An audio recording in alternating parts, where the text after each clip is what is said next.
क्या दोस्तों आपको पता है हाल ही में हेराथ महोत्सव कहां आयोजित किया गया?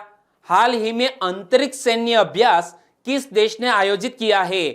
आईसीसी द्वारा जारी टेस्ट रैंकिंग में बल्लेबाजों की सूची में कौन टॉप पर रहा? ऐसे ही 15 बड़ी खबरों को कवर करते हुए हमने आज का बोले तो 12 मार्च 2021 का करंट अफेयर का वीडियो तैयार किया है। क्वालिटी की दृष्टि से बेस्ट यह वीडियो आप लास्ट तक देखें। लास्ट में मैं आपसे एक क्वेश्चन पूछूंगा जिसका आंसर आपको नीचे कमेंट बॉक्स में देना है। और अभी तक आपने हमारी GK 2020 चैनल को सब्सक्राइब नहीं किया है तो सब्सक्राइब कीजिए, पास में जो बेल आइकन है उसे भी प्रेस कर दीजिए क्योंकि आने वाले हर एक वीडियो की अपडेट आपको सबसे पहले मिले। चलिए बिना वक्त गवाए हम स्टार्ट करते हैं पहले क्वेश्चन से। हाल ही में हेराथ महोत्सव कहां मनाया गया? प्रति वर्ष शिवरात्रि के त्योहार पर हेराथ महोत्सव मनाया जाता है जम्मू कश्मीर में, और जम्मू कश्मीर में कश्मीरी पंडितों द्वारा यह हेराथ महोत्सव मनाया जाता है जो कल ही मनाया गया। यानी कि इस क्वेश्चन का सही आंसर है जम्मू कश्मीर। तो हेराथ महोत्सव कौन मनाते हैं? कश्मीरी पंडित, और कश्मीरी पंडितों का सबसे बड़ा त्योहार है यह हेराथ महोत्सव। इस समुदाय द्वारा पूरे जम्मू कश्मीर में हर्षोल्लास के साथ वटकनाथ पूजा के रूप में मनाया जाता है।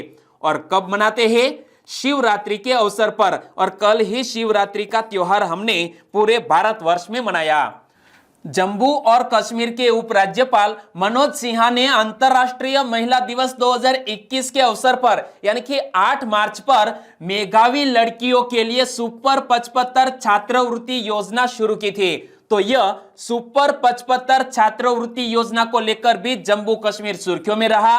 और लॉन्च किसने की है यह योजना? जम्मू कश्मीर के लेफ्टिनेंट गवर्नर मनोज सिन्हा ने। तो छात्रवृत्ति योजना का मूल उद्देश्य क्या है? महिलाओं की शिक्षा और उद्यमशीलता को सुविधाजनक बनाना। और उपराज्यपाल मनोज सिन्हा ने तेजस्विनी नामक एक नई योजना की भी घोषणा की।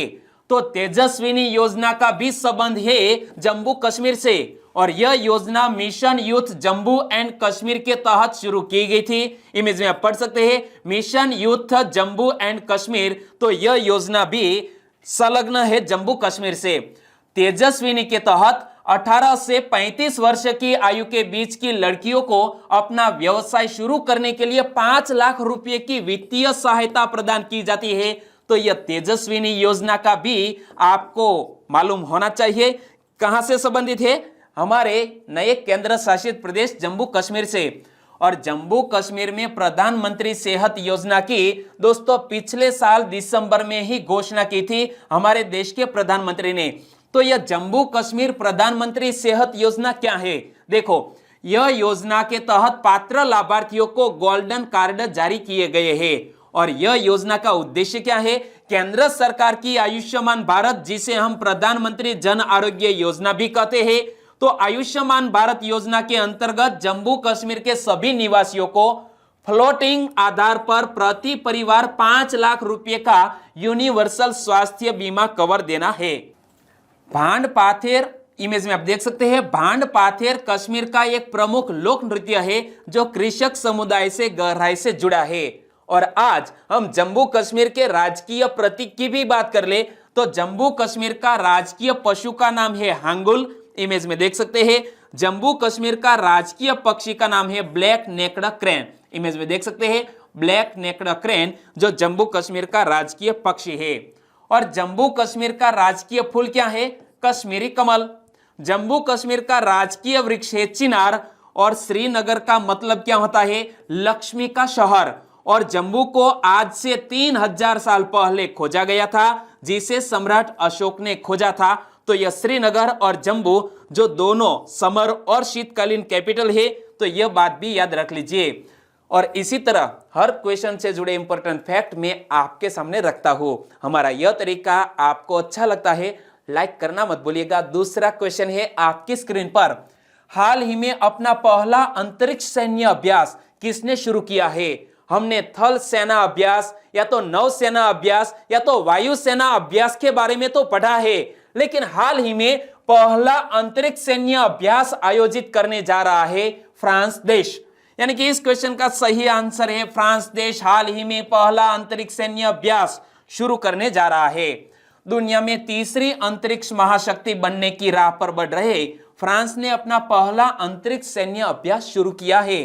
यह फ्रांसीसी सेना का पहला और यूरोप में भी अपनी तरह का पहला अभ्यास है। और इस युद्धाभ्यास का मकसद क्या है? किसी हमले की स्थिति में अपने अंतरिक्ष उपग्रहों और अन्य उपकरणों की रक्षा के लिए अपने अंतरिक्ष कमान की क्षमता का आकलन करना। और फ्रांस के नए अंतरिक्ष कमान प्रमुख कौन है? तो इमेज में आप देख सकते हैं, नाम है माइकल फ्रीडलिंग। क्या? माइकल फ्रीडलिंग फ्रांस के नए अंतरिक्ष कमान प्रमुख है। और अभ्यास के दौरान फ्रांसीसी सेना एक संभावित खतरनाक अंतरिक्ष वस्तु का निरीक्षण करेगी और साथ ही अन्य विदेशी ताकतों से अपने खुद के उपग्रह के लिए खतरे का अनुभव करेगी। और फ्रांसीसी अंतरिक्ष अभ्यास में कौन कौन हिस्सा ले रहे हैं? अमेरिकी अंतरिक्ष बल और जर्मन अंतरिक्ष एजेंसी इस अंतरिक्ष अभ्यास में हिस्सा ले रहे हैं। और फ्रांसीसी अंतरिक्ष सेना कमान का गठन कब किया गया था?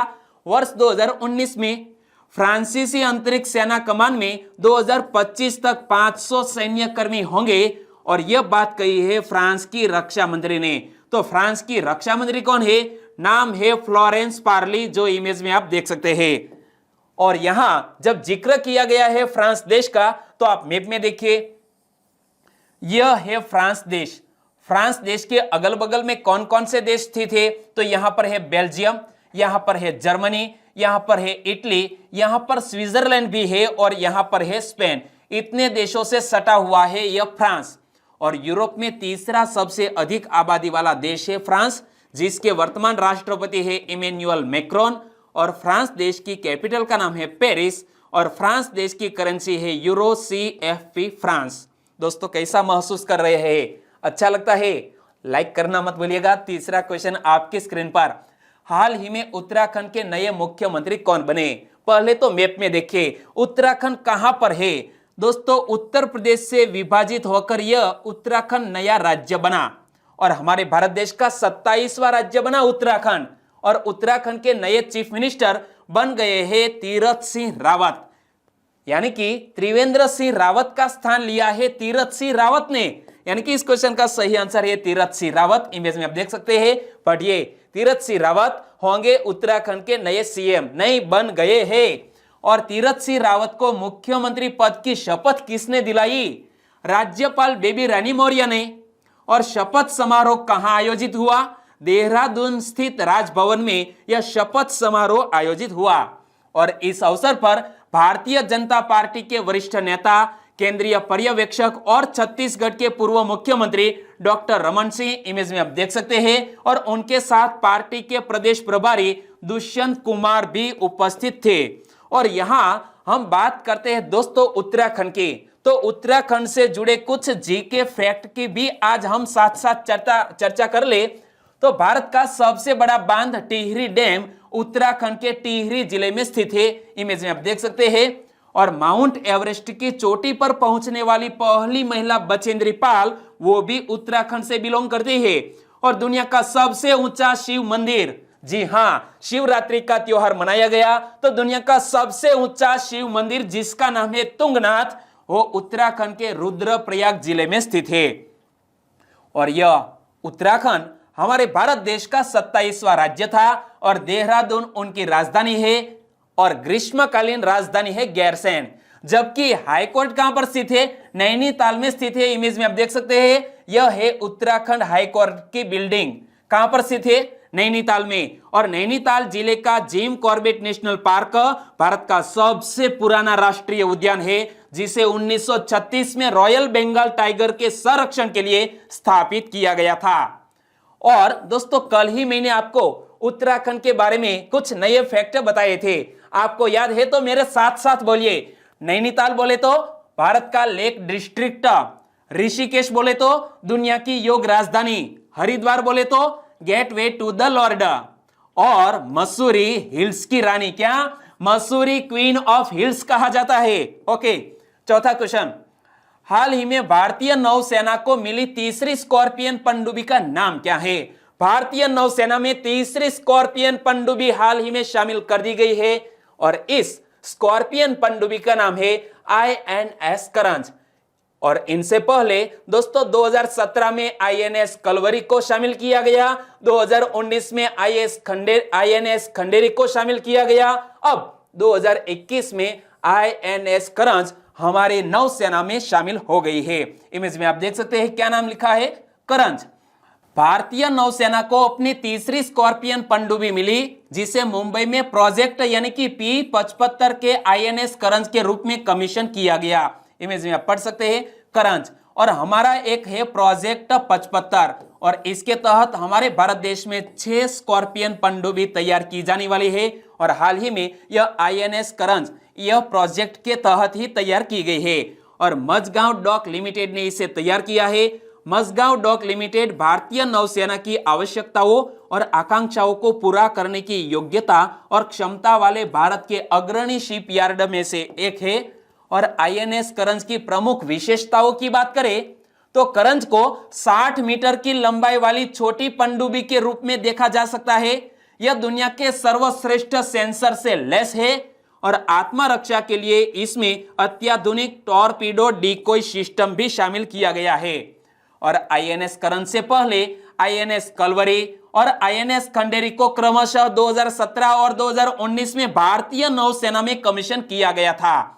और हमारे नौसेना स्टाफ के प्रमुख कौन है, एडमिरल करमबीर सिंह। और भारतीय नौसेना की स्थापना कब हुई, 26 जनवरी 1950 को भारतीय नौसेना की स्थापना हुई। पांचवा क्वेश्चन, आईसीसी द्वारा जारी टेस्ट रैंकिंग में बल्लेबाजों की सूची में कौन शीर्ष पर है। हाल ही में आईसीसी द्वारा टेस्ट रैंकिंग जारी की गई, और इसमें बल्लेबाजों की सूची में टॉप पर रहे हैं न्यूजीलैंड के कप्तान एवं अच्छे बैट्समैन केन विलियमसन। यानी कि इस क्वेश्चन का सही आंसर है केन विलियमसन। इमेज में आप देख सकते हैं।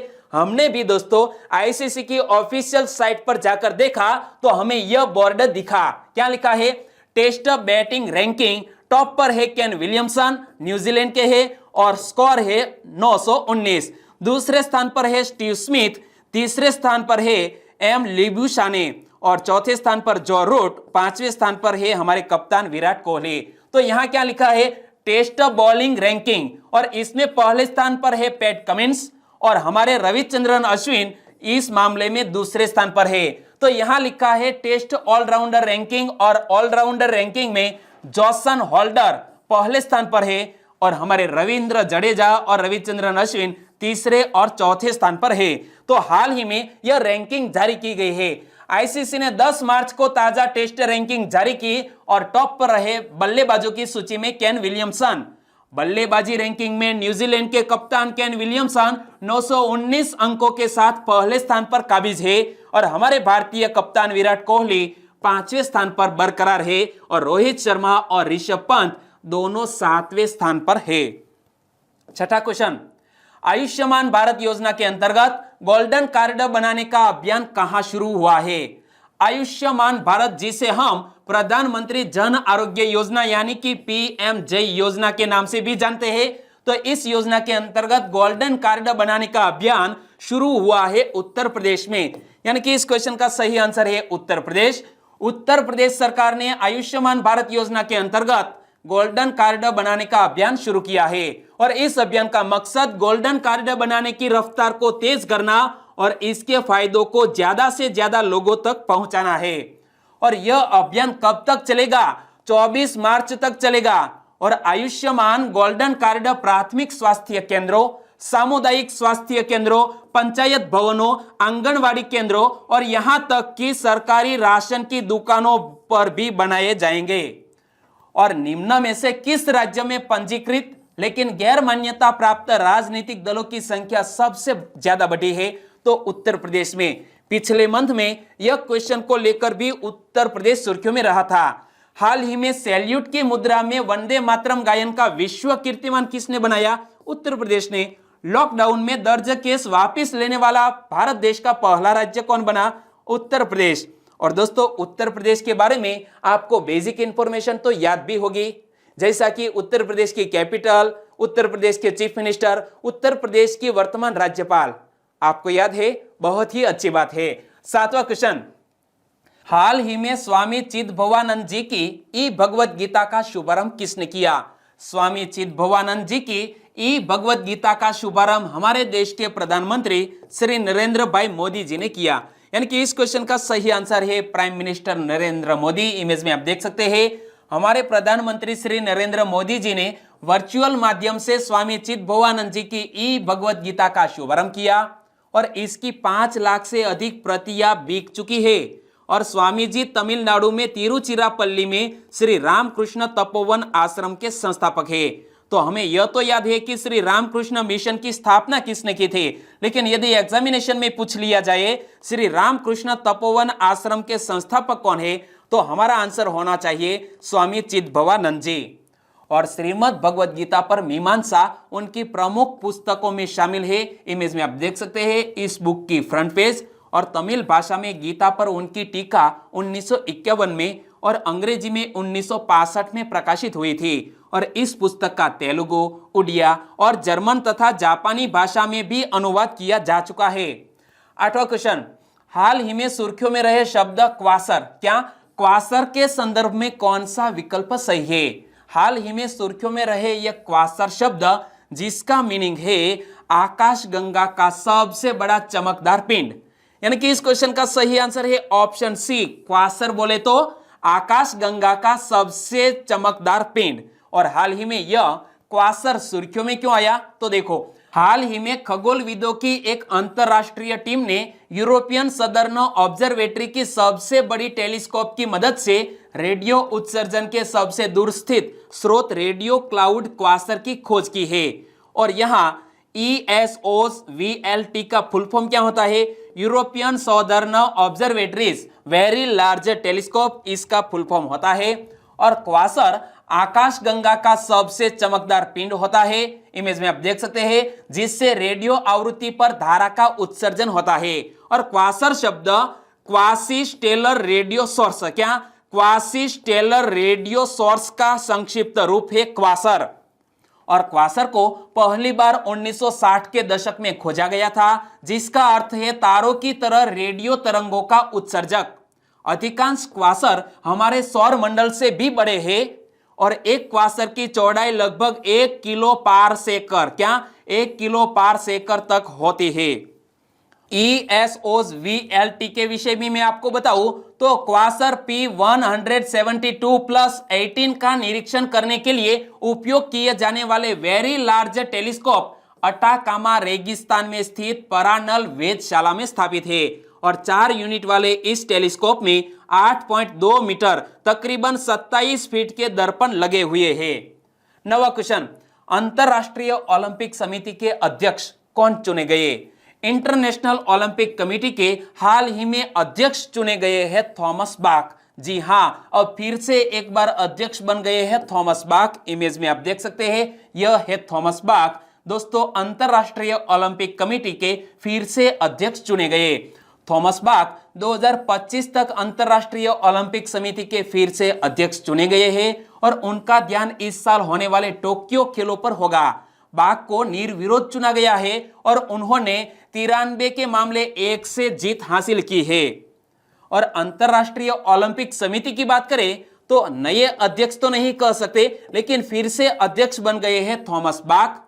हेडक्वार्टर स्थित है स्विट्जरलैंड के लॉजेन में और अंतरराष्ट्रीय ओलंपिक समिति की स्थापना 23 जून 1894 को हुई। 10वां क्वेश्चन, हाल ही में भारत के पहले वन चिकित्सा केंद्र का उद्घाटन कहां हुआ?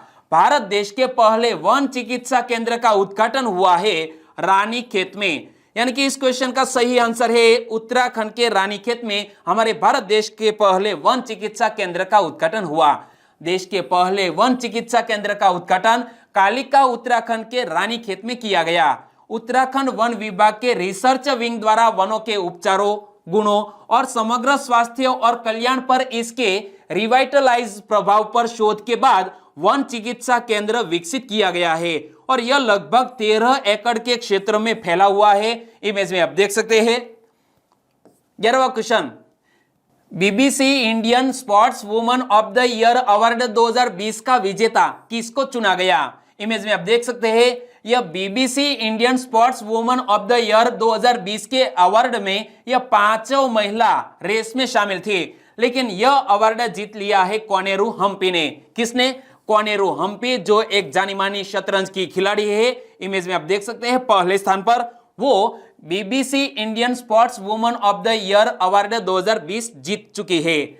यानी कि इस क्वेश्चन का सही आंसर है कोनेरू हम्पी। और रैपिड फॉर्मेट की मौजूदा वर्ल्ड शतरंज चैंपियन कोनेरू हम्पी को BBC Indian sports woman of the year award 2020 का विजेता चुना गया। और पिछले साल इस पुरस्कार के पहले आयोजन में बैडमिंटन खिलाड़ी पीवी सिंधु को विजेता चुना गया था। यानी कि पहली बार विजेता रही थी पीवी सिंधु और अब विजेता रही है कोनेरू हम्पी। और महज 15 साल की उम्र में ग्रैंड मास्टर बनने वाली यह कोनेरू हम्पी को फैंस से सबसे ज्यादा वोट के आधार पर चुना गया है। जी हां दोस्तों, फैंस द्वारा वोटिंग हुई और इसमें पहले स्थान पर रही कोनेरू हम्पी। और ऑनलाइन तरीके से आयोजित किए गए इस पुरस्कार समारोह में दिग्गज एथलीट जिसका नाम है अंजू बॉबी जॉर्ज, इमेज में आप देख सकते हैं अंजू बॉबी जॉर्ज को लाइफ टाइम अचीवमेंट पुरस्कार दिया गया है।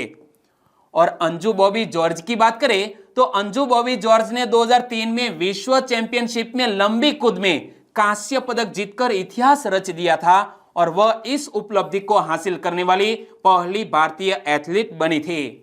12वां क्वेश्चन, 11वीं हॉकी इंडिया सब जूनियर राष्ट्रीय महिला चैंपियनशिप का उद्घाटन किसने किया है? यह 11वीं हॉकी इंडिया सब जूनियर राष्ट्रीय महिला चैंपियनशिप का उद्घाटन हाल ही में हेमंत सोरेन ने किया। यानी कि इस क्वेश्चन का सही आंसर है हेमंत सोरेन। लेकिन हेमंत सोरेन किस राज्य के मुख्यमंत्री है? झारखंड के मुख्यमंत्री है। झारखंड में सिमडेगा जिले में मुख्यमंत्री हेमंत सोरेन ने 8 दिन तक चलने वाली 11वीं हॉकी इंडिया सब जूनियर राष्ट्रीय महिला चैंपियनशिप का उद्घाटन किया है और यह चैंपियनशिप 18 मार्च तक चलेगी। और सिमडेगा देश के हॉकी खिलाड़ियों की नर्सरी कहा जाता है और यह चैंपियनशिप नवनिर्मित एस्ट्रो टर्फ स्टेडियम में पहली बार हो रही है। इसमें देश भर की 22 टीमें हिस्सा ले रही है और चैंपियनशिप के उद्घाटन मैच में मेजबान राज्य झारखंड का मुकाबला गुजरात हॉकी टीम से होगा। और हमारे हॉकी इंडिया के अध्यक्ष कौन है? श्री ज्ञानेंद्रो निगोम्बाम, इमेज में आप देख सकते हैं, जिसको हाल ही में हॉकी इंडिया का अध्यक्ष चुना गया है, श्री ज्ञानेंद्रो निगोम्बाम। 13वां क्वेश्चन, प्रधानमंत्री स्वास्थ्य सुरक्षा निधि के संदर्भ में कौन सा कथन सही नहीं है? यहां हमें पूछा गया है प्रधानमंत्री स्वास्थ्य सुरक्षा निधि योजना के संदर्भ में कौन सा कथन सही नहीं है। तो दोनों सेंटेंस को ध्यान से पढ़ना होगा। इससे स्वास्थ्य के क्षेत्र में किफायती सेवाएं और संसाधन उपलब्ध होंगे, बिल्कुल सही है। और इस कोष की राशि वित्त वर्ष के साथ समाप्त होगी, बिल्कुल गलत है, क्योंकि वित्त वर्ष समाप्त होने के बाद भी इसकी राशि समाप्त नहीं होगी। यानी कि 2 नंबर का सेंटेंस है वो सही नहीं है। तो हमारा आंसर बन जाता है ऑप्शन, केवल 2 नंबर का सेंटेंस वो सही नहीं है। और हाल ही में यह प्रधानमंत्री स्वास्थ्य सुरक्षा निधि सुर्खियों में क्यों आया? तो देखो, केंद्रीय मंत्रिमंडल ने प्रधानमंत्री स्वास्थ्य सुरक्षा निधि को मंजूरी दे दी है और वित्त विधेयक 2007 के तहत स्वास्थ्य और शिक्षा उपकर की राशि से यह कोष बनाया गया है और इस कोष की राशि वित्त वर्ष के साथ समाप्त नहीं होगी। और प्रधानमंत्री स्वास्थ्य सुरक्षा निधि की राशि वित्त वर्ष के साथ समाप्त नहीं होगी, बल्कि यथावत रहेगी। और इस राशि का उपयोग आयुष्मान भारत, जिसे हम प्रधानमंत्री जन आरोग्य योजना भी कहते हैं, राष्ट्रीय स्वास्थ्य मिशन तथा प्रधानमंत्री स्वास्थ्य सुरक्षा योजना जैसी स्वास्थ्य और परिवार कल्याण योजनाओं में किया जाएगा इस कोष की धनराशि का उपयोग। 14वां क्वेश्चन, निम्न में से किस राज्य में जंगल में आग की घटनाओं पर नियंत्रण के लिए प्रकाश जावड़ेकर ने 3 सदस्यीय दल का गठन किया है? मैंने आपको बताया था कि ओडिशा के दोस्तों सिमलीपाल टाइगर रिजर्व में आग की घटना के कारण इस 3 सदस्यीय दल का गठन किया गया है और प्रकाश जावड़ेकर ने यह ओडिशा राज्य में यह आग की घटना पर काबू पाने के लिए यह 3 सदस्यीय दल का गठन किया है। यानी कि इस क्वेश्चन का सही आंसर है ओडिशा। और आग कहां पर लगी है? यह सिमलीपाल टाइगर रिजर्व में लगी है। पर्यावरण, वन और जलवायु परिवर्तन मंत्री श्री प्रकाश जावड़ेकर जी ने ओडिशा में जंगल में आग की घटनाओं पर नियंत्रण के लिए 3 सदस्यीय दल का गठन किया है और यह विशेषज्ञ दल राज्य सरकार को जंगल की आग की घटनाओं पर काबू पाने में सहयोग करेगा और यह दल जल्द ही ओडिशा का दौरा भी करेगा। और ओडिशा के बारे में मैंने आपको कल ही बताया था। ओडिशा के गवर्नर कौन है? गणेशी लाल, इमेज में देख सकते हैं। और ओडिशा के वर्तमान मुख्यमंत्री है नवीन पटनायक, जो बीजू जनता दल से है। और ओडिशा में विधानसभा सीटों की संख्या है 147 और ओडिशा का हाईकोर्ट कटक शहर में स्थित है। और ओडिशा में लोकसभा में सीटों की संख्या कितनी है? ओडिशा की लोकसभा में सीटों की संख्या 21 और ओडिशा की राज्यसभा में सीटों की संख्या है 10। ओडिशा के प्रथम मुख्यमंत्री कौन? हरे कृष्ण महताब। और ओडिशा के प्रथम governor sir John Austin. Map में आप देख सकते हैं दोस्तों, यह है ओडिशा। और ओडिशा में यहाँ एक बे ऑफ बंगाल के यहाँ तट पर व्हीलर द्वीप भी स्थित है, जिसका नाम बदलकर कर दिया गया है अब्दुल कलाम द्वीप। 15वां क्वेश्चन, अंग्रेजी कवि सर हेनरी न्यूबोल्ट की कविता गिलेस्पी किस विद्रोह की घटना का एक खाता है? अंग्रेजी कवि सर हेनरी न्यूबोल्ट और उनकी एक कविता है गिलेस्पी। और गिलेस्पी किस विद्रोह को दर्शाता है? यह वेल्लोर विद्रोह का दर्शाता है। यानी कि इस क्वेश्चन का सही आंसर है वेल्लोर विद्रोह। और यह वेल्लोर विद्रोह सुर्खियों में क्यों आया? क्योंकि हाल ही में हमारे राष्ट्रपति रामनाथ कोविंद ने यह वेल्लोर विद्रोह का जिक्र अपने भाषण में किया। वेल्लोर विद्रोह 10 जुलाई 1806 को मद्रास राज्य, जो कि अब तमिलनाडु है, तमिलनाडु राज्य के शहर वेल्लोर में हुआ था। और विद्रोहियों ने वेल्लोर किले पर कब्जा कर लिया और 200 ब्रिटिश सैनिकों को मार डाला या तो घायल कर दिया। और वेल्लोर विद्रोह के बारे में आगे बताऊं तो यह ईस्ट इंडिया कंपनी के खिलाफ भारतीय सिपाहियों द्वारा बड़े पैमाने पर और हिंसक विद्रोह का पहला उदाहरण था। विद्रोह को आरकाट राज्य के घुड़सवारों और तोपखाने की बदौलत दबाया जा सका। प्रकोप के दमन के दौरान लगभग 600 लोग मारे गए और इसके बाद 100 विद्रोहियों को सजाए मौत सुनाई गई। और अब बात करते हैं लास्ट वीडियो के क्वेश्चन की। लास्ट वीडियो में मैंने आपसे क्वेश्चन पूछा था, निम्न में से किसने कहा कि दुनिया की हर 3 में से एक बालिका वधु भारत से है? तो यह बात कही है यूनिसेफ ने कि हमारे पूरे विश्व में हर 3 में से एक बालिका वधु भारत से है। यानी कि इस क्वेश्चन का सही आंसर था यूनिसेफ। लगभग सभी दोस्तों ने इस क्वेश्चन का सही आंसर दिया है। इनमें से कुछ सब्सक्राइबर फ्रेंड के नाम लेना चाहूंगा। आकाश अनुपम, फ्रेंसी, भूपेंद्र कुंवरिया, सुलेंद्र नायक, कीप साकरिया, अरुण मानसिंह, मनहर डामोर, किंजल प्रजापति, सभी दोस्तों ने सही आंसर दिया है यूनिसेफ। और गोहिल अरविंद कुमार हंसराज, तुषार ओझा, राकेश गामित, मनीषा कुरमुर, आरसी विश्वकर्मा, वसावा दीप्तेश, राठौड़ प्रताप और नीता सोलंकी, इन सभी दोस्तों ने सही आंसर दिया। तो दिनेश भरवाड़, आकाश चौटाला, नीलोफर मीर, ललित दर्जे, राठौड़ दुर्गा, दादू भाई मच्छर, हीराबेन बरांद्रा और ब्रिजराज सिंह वाला फ्रॉम राजकोट गुजरात से, सभी दोस्तों को सही आंसर देने के लिए बहुत बहुत धन्यवाद। और आज के वीडियो का क्वेश्चन ए रहा स्क्रीन पर। हाल ही में सुर्खियों में रहे उस्ताद जाकिर हुसैन किस वाद्य यंत्र से जुड़े हैं?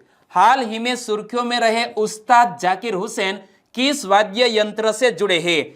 4 ऑप्शन आपकी स्क्रीन पर। सही ऑप्शन चुन लिया तो आंसर लिख दीजिए नीचे कमेंट बॉक्स में, क्योंकि एक बार आप लिख देंगे फिर आप उसे कभी नहीं भूलेंगे। और वीडियो वाकई में आपको अच्छा लगा है, हेल्पफुल लगा है, तो इस वीडियो को लाइक करना मत भूलिएगा। और आपके दोस्तों को फेसबुक, व्हाट्सएप या टेलीग्राम के जरिए इस वीडियो की लिंक शेयर करना मत भूलिएगा। बस छोटी सी उम्मीद के साथ वीडियो खत्म करते हैं, फिर मिलेंगे नए करंट अफेयर वीडियो के साथ। तब तक के लिए टेक केयर एंड जय हिंद।